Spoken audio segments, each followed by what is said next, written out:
As thousands of children received their 11+ results this weekend, the Education Minister, Caitríona Ruane, paid tribute to them for making history as the last to take the test. The last to sit anxiously awaiting the grade that determines the school to which they'll go. But in light of recent decisions in the grammar sector, that's not wholly true. Next year, thousands will continue to rely on tests to choose their future school because of the failure of the executive to find an agreed policy on this most vital issue. Kevin Sharkey takes a look at how the minister has handled things and what the consequences of this failure of government could be. Those were the days, my friend. We thought they'd never end. We'd sing and dance forever and a day. We'd live the life we'd choose. We'd fight and never lose. For we were young and sure to have our way. The tennis courts of Europe, where she represented her country, would have given Caitríona Ruane a competitive edge. And it may have prepared her for tough battles ahead off the circuit. When will she stop using our schools as some form of ideological football and get down Long to the before real ministerial business? office came calling, she was a champion of human rights in places like El Salvador and Nicaragua. Then, many years later, not far from there, the cause of the Colombia 3. There is no evidence against these men. No evidence has been presented. But back home, other battles awaited her. Unionists were far from impressed by the row over funding for the St Patrick's Day parade in Belfast. There's anti-Irish discrimination being practised by Belfast City Council. Closely aligned to the Sinn Féin party leader Gerry Adams, the return of devolution gave the South Down MLA the top job in education. Yes, I am willing to take up the office of Minister for Education, and I affirm But with the it terms of the came pledge even more policy conflict as set with out in unionists. Schedule 4 to the Northern- This just blatantly is not acceptable. I don't know what the question is, but equality is at the heart of my proposals. The Irish language also jarred with unionists. Kincha, Tommy Tulchinuk, Glacula Hifig, Ara on Educus. And then, with reform of the 11+, the big freeze in relations. Minister, I don't know whether to mark your homework this morning or not because it arrived on my desk so late. But however, we'll soldier through here.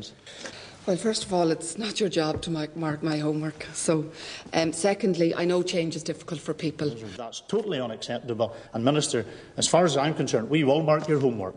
That is our duty. We'll continue to scrutinise your performance. And to date, it has been abysmal.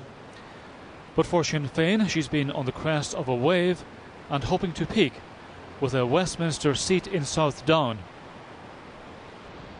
Around the foothills of the Mournes in places like Kilcoo and Castlewellan and Rostrevor, and here in Newcastle, you'll find some of the political heartlands of Sinn Féin and Caitríona Ruane.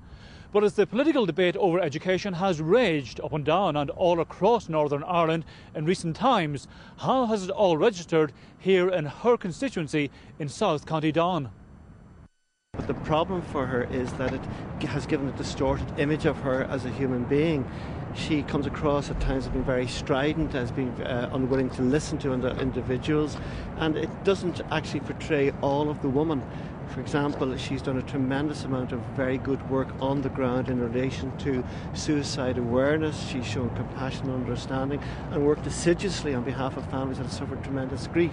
That, however, is now secondary and will always be secondary to the public image that is portrayed within the Stormont Assembly and within media interviews in relation to her role as Education Minister. With wave after wave of criticism, the minister's message sometimes lost in translation.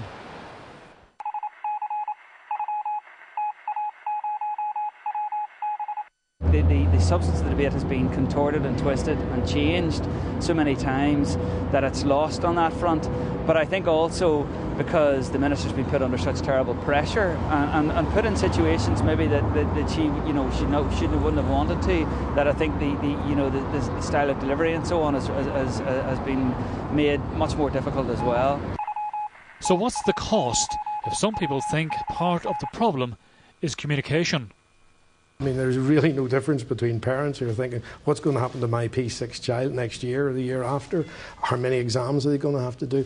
And they're all going to blame her. That's what happens. People blame the minister. But in part of the trade union sector, there's a strong view that the minister has been going in the right direction. I think really that there has been, I think unfortunately, a very strong media campaign against this particular policy issue as personified by herself, and I think she's fallen victim to that.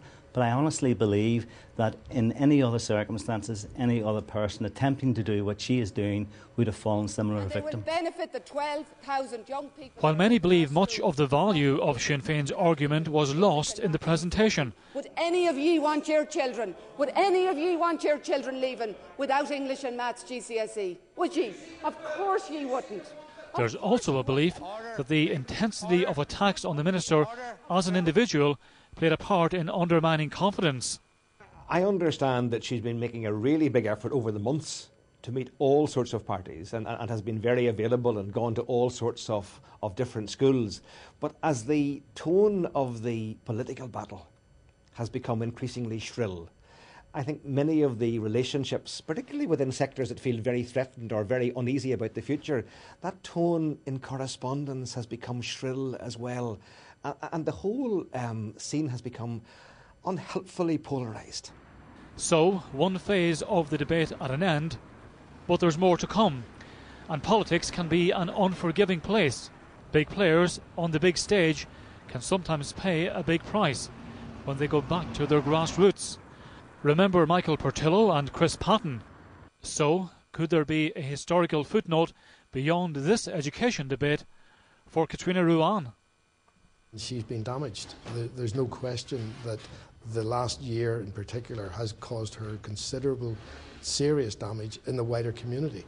And all the investment that Sinn Féin have put into Caitríona Ruane and South Down is now really open to question.